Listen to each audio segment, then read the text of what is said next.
All right. Thanks very much, Arima, for that. So that's Bharti in focus for you. Siddharth Kemka of Motilal Oswal Financial Services is with us to take some market questions on the fundamental side. Siddharth, thank you for your time. Good to have you here. Uh, we'll get to individual numbers in a bit, but have you looked at aggregate Nifty earnings, companies which have reported so far? How are they tracking compared to what expectations were?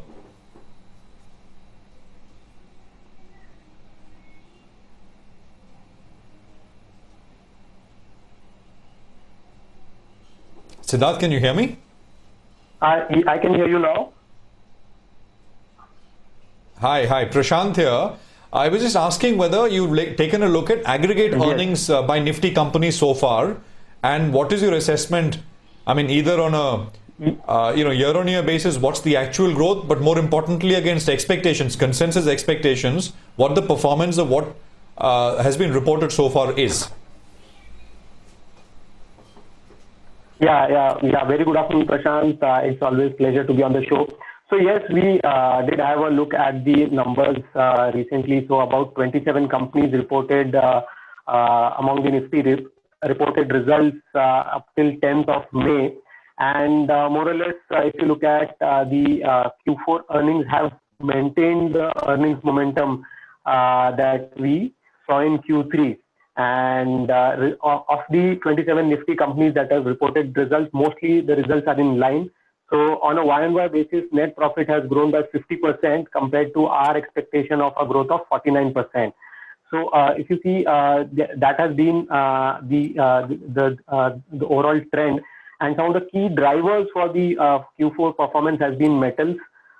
They have reported strong results basically on back of the strong operations, strong demand, and the high prices. Private banks and NBFCs, the lower slippages have led to a higher Y-on-Y earnings, and that is something that we look forward to, given the current situation where there is doubts about the slippages coming back because of the current year's lockdown. And finally, IIT, it has continued to report strong performance, and we see robust deal wins and continuously strong order book that should lead the IIT pack to continue with its strong growth. Got that. Siddharth, so we get interesting numbers now. Rima was talking about Bharti, which will report later in the day. This week later, we'll get numbers from Tata Motors. Any thoughts specifically on these two names? So, especially on Bharti, we have seen that while the quarterly numbers have been, they've been reporting record numbers, and the market share gain from Jio has been very encouraging. What has been lacking is the ability to increase prices, or the tariffs, which continues to remain under pressure because of the competitive pressure, basically. And while the tariffs are at the same level, we have seen that ARPUs have improved, and that is because of the mix. So overall, very good numbers are expected from Bharti, and we expect it to do well. On Tata Motors, there is a recovery play that is happening in Europe. The domestic business in India, the CV cycle has been doing really well. Of late, the cautiousness is mainly because of the rise in raw material prices, as we see the metals and commodity prices rising. But nonetheless, again, we are expecting a good quarter out of Tata Motors. And the management commentary, especially on the global operations, we have seen the monthly sales for JLR, the margins improvement in JLR, which is the key driving force for the company. That is something that will be key monitorable. And Tata Motors will also be considering a fundraise tomorrow along with its numbers. Siddharth, hi, morning. This is Rima here. Metals across the board have done well. In that, you're betting on JSPL. It's already up 350% in the last 1 year. The news of the power deal sale is probably baked in. What would be the key drivers, and where do you see the stock headed? Good morning, Rima. So while the commodity stocks have moved up, what we are looking at is from a multi-year low of last year, and hence it looks optically very high.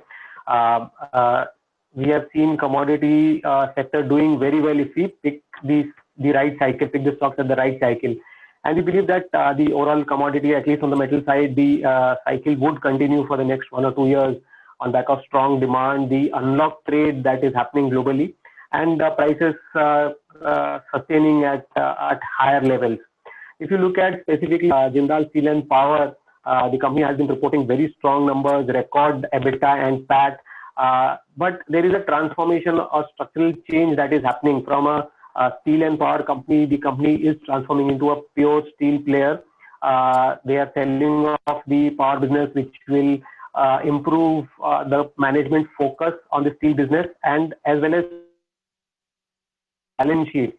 So they are also looking at expanding capacity in the steel business, and we believe that with limited capex and divestment, the company's net debt will decline significantly going forward, making it one of the least leveraged levered company in the steel business, and that is what we are believing will be the key growth driver for the stock Jindal Steel.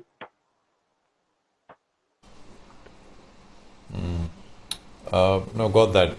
Siddharth, this entire public sector move that we're seeing, especially banks now, this is going to be another trading-led move. There is some chatter, fundamentally speaking, which adds up to this. I mean, I don't know, it's not much, but it's just this logic that now that the government is hard-pressed for revenues, it will put foot to the pedal on divestment.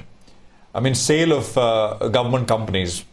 Now, if you go back and look at the evidence, it's not really played out that way. So this is an endless debate, but we're seeing these moves. What's your thought? Yeah. So Prashant, if you look at the PSUs, the wider government of PSUs, including the banks and the non-bank PSUs, the public sector enterprises, the play has always been the divestment, privatization, and the improving in efficiencies. Some of these banks and some of these companies have access to assets, or you can say one of the best in the country, but then the bigger issue or challenge is the efficiency at which they are operating. So I would say bearing a few companies, a bulk of these are a divestment play, and as and when these news chatter comes in, the story, the stock gathers pace. And as you rightly said, the past they have not yet been able to do that. There has been some consolidation in the PSU banking space, which has helped. And I would say that right now it's a trading bet. Apart from, as I said, few larger companies, for example, we are very positive on State Bank within the overall banking space. It is part of our top preferred ideas within the banking space. We believe that the bank is well placed to benefit out of the economic recovery that is going to happen over the next few years. And with the valuation of a lot of its subsidiaries, which are doing very well, that offers a margin of safety. So that's something that one can look at from a long-term investment bet. Apart from that, some of these other PSEs, for example, in the power sector, in the metal space, some of them are a value play in the current market where the overall valuations have moved up. The smart money is looking for stocks or plays which have a better margin of safety and hence some of the momentum. We would need to see whether the companies either in the metal space continue to report strong numbers on which, as I said earlier, that metal space we are positive, but on the other segments, if the divestment takes place and hence a longer term structural change in the story for some of these stocks. Siddharth, pleasure speaking with you. Thanks so much for joining in. For the market, steady at the benchmark level, so still up close to 130 points in the Nifty.